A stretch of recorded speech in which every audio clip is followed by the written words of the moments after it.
एक शांत और खूबसूरत गांव में दो भाई रहते थे। बड़ा भाई अशरफ और छोटा भाई फारूक। अशरफ एक मेहनती और जिम्मेदार युवक था जो अपने पिता की पुरानी दुकान पुरखों की मिठाई को बड़ी लगन से चलाता था। वहीं दूसरी ओर फारूक सपनों की दुनिया में खोया रहता था। वो एक कलाकार था और उसे लगता था कि उसकी कला ही उसे एक दिन दुनिया भर में मशहूर कर देगी। अशरफ सुबह जल्दी उठता और देर रात तक दुकान पर काम करता। उसे इस बात की चिंता सताती थी कि दुकान पर उधार बढ़ता जा रहा है और आमदनी कम होती जा रही है।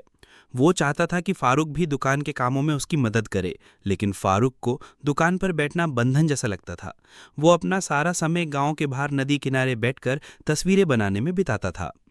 एक दिन गांव में एक मशहूर कला प्रदर्शनी का आयोजन हुआ। फारूक ने अपने सबसे अच्छी पेंटिंग उस प्रदर्शनी में लगाई, जिसमें उसने अपने गांव की खूबसूरती को रंगों में उतारा था। उसे पूरी उम्मीद थी कि उसकी पेंटिंग को बहुत पसंद किया जाएगा और वो बड़ा इनाम जीतेगा, जिससे उनके घर की आर्थिक तंगी दूर हो जाएगी। प्रदर्शनी के दिन फारूक बड़े उत्साह के साथ परिणाम का इंतजार कर रहा था, लेकिन जब विजेताओं के नाम घोषित हुए तो उसमें उसका नाम नहीं था। उसका दिल टूट गया। वो निराश होकर घर लौट आया।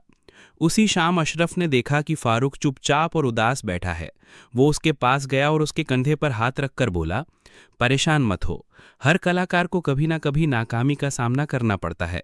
मुझे तुम्हारी कला पर पूरा भरोसा है। फारूक ने नम आंखों से अपने भाई की ओर देखा। उसे उम्मीद नहीं थी कि अशरफ उसे समझेगा।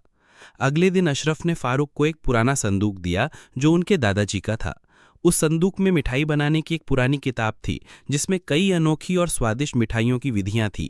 अशरफ ने कहा, क्यों ना हम अपनी कला को एक साथ लाएं।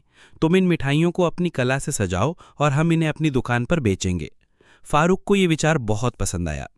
दोनों भाइयों ने मिलकर काम करना शुरू कर दिया। अशरफ स्वादिष्ट मिठाइयां बनाता और फारूक अपनी कला से उन्हें ऐसे सजाता कि देखने वाला देखता ही रह जाता। उन्होंने मिठाइयों को खूबसूरत डिब्बों में पैक किया, जिन पर फारूक की बनाई छोटी छोटी तस्वीरें थीं। देखते ही देखते उनकी दुकान पुरखों की मिठाई पूरे इलाके में मशहूर हो गई। लोग दूर दूर से उनकी अनोखी और कलात्मक मिठाइयां खरीदने आने लगे। उनकी दुकान की आमदनी बढ़ गई और उनकी सारी आर्थिक परेशानियां दूर हो गईं। एक दिन कला प्रदर्शनी के वही आयोजक उनकी दुकान पर आए। वे फारूक की कला से सजी मिठाइयों को देखकर बहुत प्रभावित हुए और उन्होंने फारूक को अगले साल की प्रदर्शनी के लिए मुख्य अतिथि के रूप में आमंत्रित किया। उस दिन दोनों भाइयों को यह एहसास हुआ कि जब वे एक साथ होते हैं तो वे कुछ भी हासिल कर सकते हैं।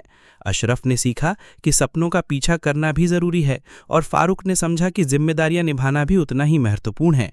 और इस तरह दोनों भाइयों ने मिलकर अपनी मेहनत और कला से अपनी दुनिया को और भी मीठा और खूबसूरत बना दिया।